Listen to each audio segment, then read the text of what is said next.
Indian diaspora जो NRIs हैं, जो खासतौर से लंदन में हैं और यूके के और मुख्तलिफ शहरों में हैं, ये इकट्ठा हुए और इन लोगों ने प्रोटेस्ट करा है।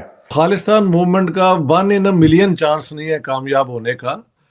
और ये अगर कनाडा में बैठ के या यूके में बैठ के इस किस्म के मुजाहरे करते रहें, इससे कोई फर्क नहीं पड़ता। ब्रिटिश हाई कमीशन है इधर लंदन में, इसके सामने सिख भाई बहन पहुंच गए और इन्होंने खूब ताबड़तोड़ प्रोटेस्ट कराया, बोला है कि गलत हुआ है और माफी मांगे, क्योंकि UK would not provide security और could not provide security to the Indian High Commission in UK. Ramzan आने की खुशी में जिस भारत को हम दुश्मन मुल्क कहते हैं, बुरा भला कहते हैं, वो मुसलमानों के लिए रमजान बाजार लगाते हैं, चीजें सस्ती कर देते हैं, यहाँ तक कि बहुत सारी चीजें मुफ्त बांट देते हैं उनमें। पाकिस्तान में उनका कल्चर, पाकिस्तानियों का कल्चर ही ऐसा है कि वो 8 लाख रुपए के जूते पहनकर भीख मांगने चले जाते हैं।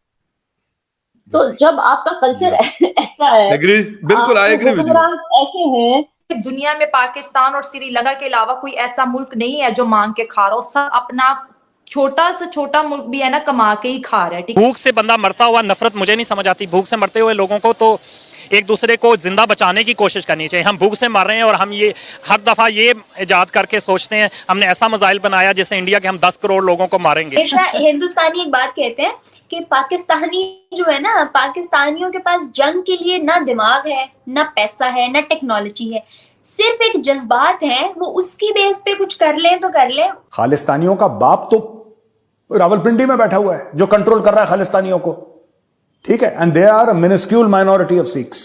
कश्मीरियों ने प्रॉपर वीडियोस बना के भेजी हैं, पंजाब के लोगों ने प्रॉपर वीडियोस बना के भेजी हैं कि अगर कोई बंदा ग्रेट है तो वो मोदी जी हैं। आप लोग आए, आपने समर्थन दिखाया, आपको एक बहुत बड़ा salute. Well done sir, well done ma'am, बहुत बढ़िया। डायस्पोरा जो एनआरआईज हैं, जो खासतौर से लंदन में हैं और यूके के और मुख्तलिफ शहरों में हैं, ये इकट्ठा हुए और इन लोगों ने प्रोटेस्ट करा है। इस प्रोटेस्ट के बारे में मैं आपको बताता हूं, ये प्रोटेस्ट क्यों हुआ और कहां हुआ है। इंडियन हाई कमीशन के सामने ये लोग इकट्ठा हुए और इन्होंने खालिस्तानियों के खिलाफ प्रोटेस्ट करा है और तिरंगे के साथ इन लोगों ने बोला है कि तिरंगे के साथ एक गलत काम हुआ है, नहीं होना चाहिए था। तो ये इंडियंस हैं जो कि यूके में इकट्ठा हुए हैं and registering a strong protest against pulling down of the tricolor flying atop the Indian High Commission in London. The Indian diaspora gathered outside the office demanding strict action in the incident. अच्छा, मैंने पहले भी आपको नाम बताया था कि London का जो मेयर है, जिसके साथ पुलिस बड़ी क्लोजली काम करती है, वो उसका नाम है सादिक खान और वो पाकिस्तानी है। देखिए सादिक खान साहब जो भी बोलें कि मैं ये कर दूंगा वो कर दूंगा, fact of the matter is why doesn't the mayor of London से कि ये इंडियन हाई कमीशन है और ये हमारी जिम्मेदारी है। This is sovereign Indian territory. वो लंदन में हो, वो अमेरिका में हो, राइट, वो कहीं पर भी हो दुनिया में, जो एम्बेसी होता है, हाई कमीशन होता है, कॉन्सुलेट होता है, वो उस मुल्क की जमीन होती है जिसका कॉन्सुलेट है।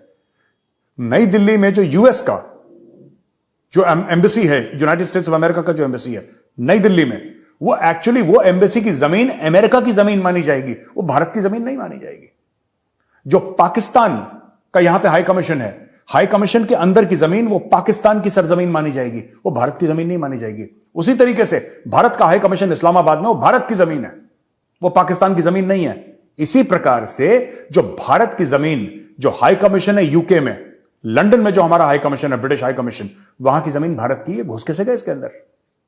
ये सवाल पूछ रहे हैं हमारे डायस्पोरा वाले। तो जितने भी वहां पे एनआरआईज हैं, आप किसी भी धर्म, किसी भी जाति के हों, आप लोग आए, आपने समर्थन दिखाया, आपको एक बहुत बड़ा सल्यूट।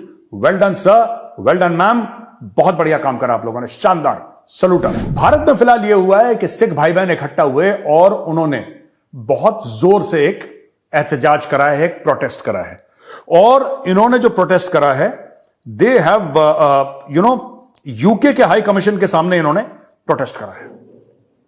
जो ब्रिटिश हाई कमीशन है इधर लंदन में, इसके सामने सिख भाई बहन पहुंच गए और इन्होंने खूब ताबड़तोड़ प्रोटेस्ट कराया, बोला है कि गलत हुआ है और माफी मांगे, क्योंकि UK would not provide security और could not provide security to the Indian High Commission in UK.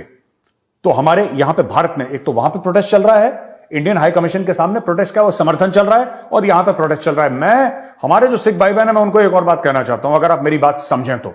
और क्यों सिख, मैं कह रहा हूं हिंदू, मुसलमान, सिख, ईसाई, जो भी धर्म का हो, जो भी जाति का हो, उसके लिए मेरी एक रिक्वेस्ट है। दोस्तों ये फोटो देखिए, फोटो पता है किसकी है? इस बंदे का नाम है सलमान शरीफ, और सलमान शरीफ चार्ज दी अफेयर्स है पाकिस्तान हाई कमीशन का। यहां पे नई दिल्ली में, he is the top guy in the Pakistan high commission. हम लोग यूके के हाई कमीशन के सामने तो प्रोटेस्ट कर रहे हैं, लेकिन ये बीज किसने बोया है? इस फसाद का जड़ कौन है? ये जड़ इसका फसाद का पाकिस्तान है। We should protest outside the high commission of Pakistan in New Delhi. We should protest against the High Commission of Pakistan in UK. We should protest against the High Commission of Pakistan in Australia and the embassy in the United States of America.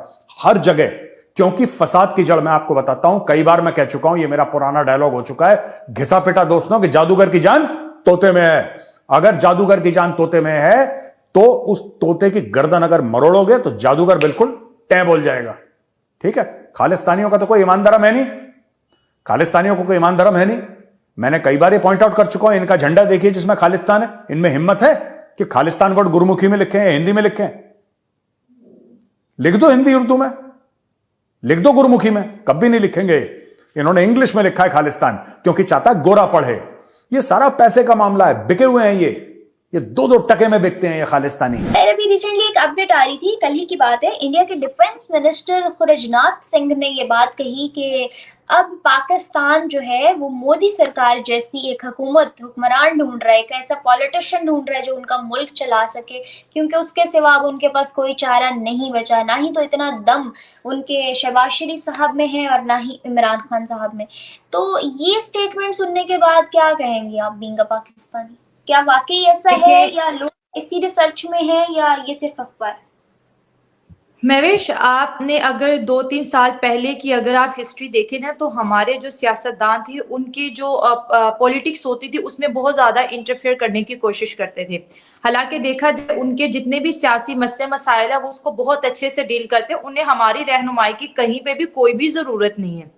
अब जब हमें वक्त आया, अब वो वहां से टिप्पणियां कर रहे हैं कि पाकिस्तान को मोदी जी चाहिए। और क्यों चाहिए? क्योंकि हमने प्रॉपर वीडियोस बना के उन्हें भेजी हैं, कश्मीरियों ने प्रॉपर वीडियोस बना के भेजी हैं, पंजाब के लोगों ने प्रॉपर वीडियोस बना के भेजी हैं कि अगर कोई बंदा ग्रेट है तो वो मोदी जी हैं। और ये देखिए उनको इस चीज का बहुत फायदा हो रहा है, इंडिया में भी उनको एक चीज मिल गई है कि देखिए हमारे जो पीएम है वो इतने ज्यादा अच्छे और उनका काम इतना आला, नो डाउट बहुत आला है, पाकिस्तानी डिमांड कर रहे हैं। तो ये लोग जो सुनते हैं पाकिस्तान से, मोदी जी की जितनी पॉपुलैरिटी है, पाकिस्तानी जितना उनको पसंद करने लग गए हैं, तो हमें तो दोनों में वो क्वालिटीज नजर नहीं आती। इमरान खान सादिक और अमीन थे, नहीं रहे, करप्शन के केसेस उन पे है, तोशा खाना के केसेस उन पे, और भी उनकी जो बीवी से वो आपको पता है वो डायमंड के वो जो सारे किस्से बाहर निकल रहे हैं। जो नून लीग है उसको भी लोग कहते हैं कि भाई अवाम का सारा पैसा लूट के चले गए। अगर हम इस्लामी कानून की बात करें तो चोर के हाथ में कभी भी हुकूमत नहीं होनी चाहिए, तो इस हिसाब से दोनों ही बाहर जाते हैं। अगर तुम लोग नए हो तो सब्सक्राइब करो, वो जो लाल वाला बटन है उसके साथ स्कैम करो या फिर महफिल जमाओ, मुझे नहीं पता, बस क्लिक हो जाना चाहिए। अब मैं भी जा रहा हूं, मुझे पार्क में स्टंट्स मारने जाना है।